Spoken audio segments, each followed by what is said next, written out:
సమాచారం సరిగ్గా ఇవ్వలేదు. తర్వాత బయోడస్లో 1 లక్ష రూపాయలు ఏదో సంస్థకి లిరిక్ మీడియం అనే సంస్థకి ఫిలిం దానిలో ఇచ్చారు. సో ఏ ఫిలిమ్స్ చేశారంటే కూడా ఆ ఫిలిమ్స్ సమాచారం అందజేయలేదు. సో వాళ్ళు ఎలా ఇచ్చారో తెలియదు. మిస్లేనియస్ కేటగిరీ కింద 36 లక్షలు ఖర్చు పెట్టారు వాళ్ళ బయోడైవర్సిటీ కింద. అదే మిస్లేనియస్ అంటే ఏంటో కూడా వాళ్ళు వివరించలేదు. మిస్లేనియస్ అంటే అది అంటే వగేరా వగేరా అని చెప్పి 36 లక్షలు అక్కడ వదిలేయడం జరిగింది. మళ్ళీ లింక్ ఏపీఐసీ డిపార్ట్మెంట్కి వస్తుంది. ఏపీఐఏసీ Andhra Pradesh industrial infrastructure corporation. So వాళ్ళకి పైలకి 2,70,00,000 ఇచ్చడం జరిగింది. సో కాంట్రాక్టర్స్ అదే చేస్తున్న పైలాన్ వర్కర్స్ ఇప్పటికీ కూడా ఇంకా వర్క్ కంప్లీట్ అవ్వలేదు. ప్లస్ అక్కడ చాలా మొక్కలు పెట్టారు పైలాన్ క్యాంపస్లో. అదే ఎక్కడైతే పైలాన్ కట్టారో అక్కడ మొక్కలు తెచ్చి అలా వదిలేశారంతే. ఇప్పటికీ కొన్ని మొక్కలు నీరు లేక చచ్చిపోవడం జరిగింది. సో ఇప్పటికీ ఇంకా మొక్కల కుండీలోనే ఉన్నాయి. ఇవాళ కూడా మీరు ఎంత మొక్కల కుండీలో ఉన్నాయి. సో అవి కూడా పెట్టలేదు. తర్వాత for construction of wall around బయోడైవర్సిటీకి 130 కోట్ల లక్షలు ఇచ్చారు ఆ కాంట్రాక్టర్. సో ఆ వర్క్ కూడా అవ్వలేదు. ఇదంతా ఉంది పర్లేదు. బట్ ఇప్పుడు 216 కోట్ల ఎక్స్పెండిచర్ పెట్టారు. ఆ 216 కోట్లు ఖర్చు చేస్తారా మీరు మిస్యూజ్ చేస్తారు? అదే చెప్తాను. ఈ లిస్ట్ అంతా మాకు కదా చెప్తా అంటే మీకు అందరికీ అర్థం కావాలని లేదా సబ్జెక్ట్ చదివినాక మీ డౌట్స్ తీసుకుంటాం. ఇప్పుడు ఎన్జీసీ కూడా అదే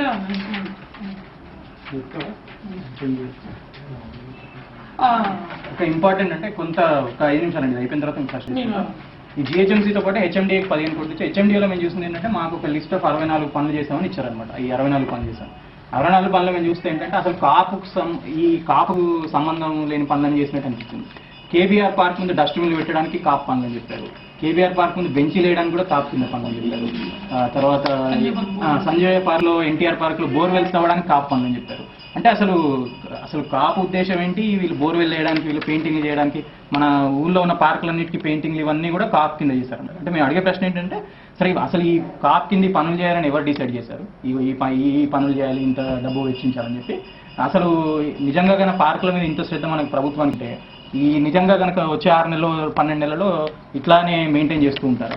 అది కూడా ఒక ప్రశ్న అడుగుతాను. హెచ్ఎండిఏ చేసిన పనులు మీరు చూస్తే అత్యధికంగా కూడా అసలు కాపుకి ఎటువంటి సంబంధం లేని పనులుగా కనిపిస్తాయి. కాపు జరిగిన సైబరాబాద్లో ఈ పనులను జరిగినాయి. Sanjay park, NTR park, Indira park, KBR park అవి కూడా అంటే అసలు ఎటువంటి సంబంధం లేని పనులాగా అనిపిస్తాయి అనమాట. బెంచీలు వేయడం, డస్ట్బిన్లు పెట్టడం, పెయింటింగ్లు, బోర్ల్స్, సో ఇటువంటి పనులు. సో ప్రభుత్వాన్ని ప్రశ్నించేది ఏంటంటే ఒకటి ఇప్పుడు మీరు అడిగినట్టు ఈ మిస్యూజ్ అయినాయంటే మిస్యూజ్ అయిందా లేదా మేము చెప్పలేము. ఇప్పుడు ఇన్వెస్టిగేషన్ జరగాలి, ఎంక్వైరీ జరగాలి. మేము అనుకునేదంటే మేము చూసిన పనుల్లో మాకు వచ్చిన ఇన్ఫర్మేషన్ ప్రకారం ఉన్న పనుల్లో కూడా చాలా వరకు కొన్ని అనవసర పనులు ఉన్నాయి. వచ్చిన పనుల్లో కూడా ఎటువంటి పారదర్శక ప్రక్రియ లేకుండా పనులు ఇవ్వడం జరిగింది. ఇప్పుడు మీరు హెచ్ఎండిఏ టెండర్ చూస్తే కనుక ఒక్కొక్క వ్యక్తికి 8 నుంచి 10 పనులు ఇచ్చారన్నాడు. ఒక్కొక్క కాంట్రాక్టర్ 2-3 కాంట్రాక్టర్ అయితే 10 పనులు 12 పనులు ఉన్న వాళ్ళు కూడా ఉన్నారు. మేము చెప్తున్నా ఏంటంటే అసలు ఏ ప్రక్రియ వాడి వీళ్ళందరికీ నిజంగా టెండరింగ్ ఫాలో అయ్యారా, లేకపోతే ఊరికే వాళ్ళ అన్యాయాలకు ఎవరు కంచుకున్నారా, అర్జెన్సీ అని చెప్పి లాస్ట్లో నామినేషన్ ఇచ్చారా, ఇవన్నీ కూడా మేము ప్రభుత్వాన్ని ప్రశ్నిస్తాం.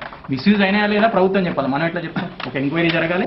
మేము అనేది ఏంటంటే మొదటి నుంచి కూడా నాణ్యత లేకుండా పనులు జరుగుతున్నాయని మీడియా అంతా చెప్పింది. ఒకలే కాదు, మీ స్టోరీ మీ పేపర్లోనే ప్రతిరోజు స్టోరీస్ వచ్చినాయి. ఇప్పుడు ప్రభుత్వాన్ని అడిగేది ఏంటంటే సరే మీరు 300 కోట్లు ఖర్చు పెట్టారు, దగ్గర 300 కోట్లు. ఈ 300 కోట్లు ఎట్లా ఖర్చు అయినాయి ప్రజలకు తెలియాల్సిన అవసరం ఉంది. ఎందుకంటే ప్రజల డబ్బు ఏదో ప్రతిష్టాత్మకంగా అంతర్జాతీయ సదస్సును తీసుకొచ్చుకున్నాం కాబట్టి యుఎన్ అసలు ఇక్కడ అన్నిటికన్నా ముఖ్యమైన విషయం ఇది యుఎన్ సదస్సు అంటే యునైటెడ్ నేషన్స్ సదస్సు. United Nations one of the core principles పారదర్శకత. ప్రపంచ స్థాయిలో వాళ్ళు చెప్పేది ఎటువంటి పని చేసినా ప్రజలకు జవాబుదారీగా పారదర్శకంగా ఉండాలని చెప్తారు. మన ప్రభుత్వం మాత్రం అసలు ఇక్కడ ఈ కాప్ చేసిన పనులు ఇక్కడ పారదర్శకత. జిహెచ్ఎంసీ ఈ రోజు వరకు కూడా వాళ్ళ వెబ్సైట్లో మేము ఏం పనులు చేసాము, ఈ 125 కోట్లు ఎట్లా ఖర్చు పెట్టాము అనేది అయితే ఇంతవరకు చెప్పలేదు.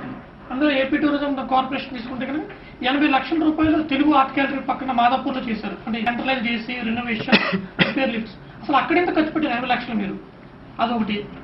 బాటా షూస్ కొన్నారు. ఎవరు కొన్నారు బాటా షూస్? వాళ్ళు ఇంకోటి ఏంటంటే గైడ్ ఛార్జెస్ అని చెప్పి 4 లక్షల రూపాయలు ఛార్జ్ చేశారు. ఎవరు గైడ్, ఎవరికి మీరు గైడ్ చేశారు? సో అదొకటి. రిమ్యునరేషన్ ఛార్జెస్ 1,52,00,000 రాశారు. ఎవరికి ఇచ్చారు remuneration charges? AP tourism. Volunteer bills అని చెప్పి మళ్ళీ 12 లక్షల రూపాయలు పెట్టారు. సో ఎవరు వాలంటీర్స్, ఎవరికి ఇచ్చారు వాలంటీర్స్? బోట్ రిపేర్స్ మొత్తం ఏపీ టూరిజం డిపార్ట్మెంట్లో ఉన్న బోట్లన్నీ ఈ కాప్ మీదతో రిపేర్ చేశారు. ఇంచుమించుగా బోట్స్కి ఒక బోట్కి అయితే మొత్తం అన్ని బోట్లకి కలిపి 25 లక్షలు చూపించారు. మళ్ళీ సెపరేట్ ఇంకో కేటగిరీ క్రియేట్ చేసి ప్రేమవతి బోట్ అన్న ఒకదానికి 2 చోట్ల చూపించారు 6 లక్షల రూపాయలు. సో వాళ్ళు ఇచ్చిన సమాచారంలోనే ఇప్పుడు ఓకే 25 కోట్లకి మనం ఫిల్ ఇన్ ద బ్లాంక్స్ లాగా ఓకే 6 కోట్లు అంటే ఇంకెక్కడ కూడా పోడ్చాలి అంటే ఇంకో పేరు రాసి fill in the blanks total column equal to 120 కోట్లు 20 కోట్లు చేయాలని చెప్పి ఫిల్ ఇన్ ద బ్లాంక్స్ చేశారు తప్ప వాళ్ళ రెండో ఉద్దేశం లేదు.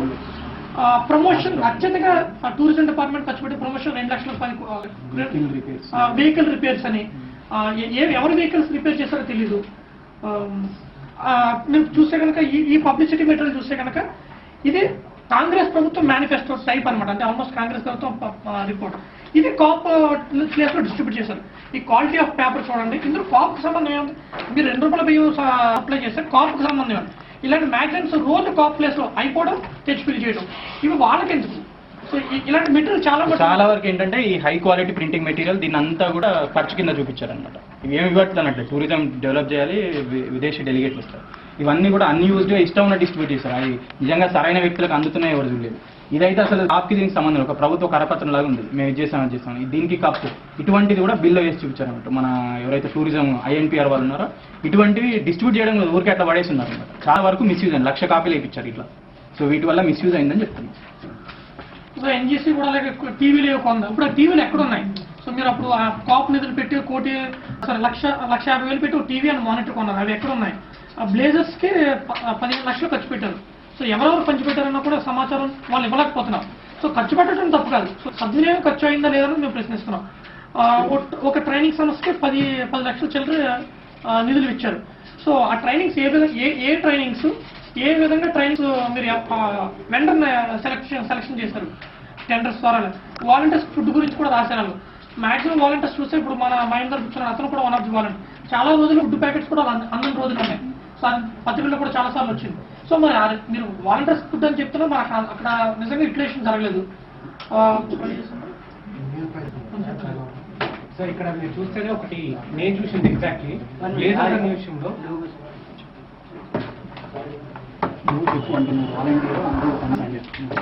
అంటే కాప్ 11కి మహేందర్ అని తను ఆ 15 రోజులు కూడా వాలంటీర్గా పనిచేశాడు అనమాట. సో తనకి లోపల ఏం జరిగింది, అసలు వాళ్ళకు ఇందులో చెప్పినామని వాళ్ళకి అందాయా లేదా అని తనకు తెలుసు క్లియర్గా. సో మహేందర్ సో ఇక్కడ అన్ని చూసుకుంటే ప్రమోషన్ మెటీరియల్స్ అసలు ఎంత ప్రింట్ చేయించారు? వీళ్ళు ఒక్కొక్కరు 25,000 30,000 అని చెప్తున్నారు. అసలు ఎంత అన్నాయి ఎవరికి ఇది ఎక్కడ ట్రాన్స్పరెన్సీ లేదు. అంటే వీళ్ళు ఇచ్చిన బిల్స్ కదా. ఇంకోటి NGCలో చూసుకుంటే మీకు బ్లేజర్స్ అనేది ఒక అందరు స్టూడెంట్స్కి ఇచ్చారు. ఎంతమంది స్టూడెంట్స్కి ఇచ్చారో ఎన్ని మిగిలిపోయినాయి తెలియదు. తర్వాత అన్ని డిస్ట్రిక్ట్లో పంపించుకున్నారు మిగిలిపోయినాయి. దాంట్లో బ్లేజర్స్ దాంట్లో అఫ్రాన్స్ అని కొనుక్కున్నారు.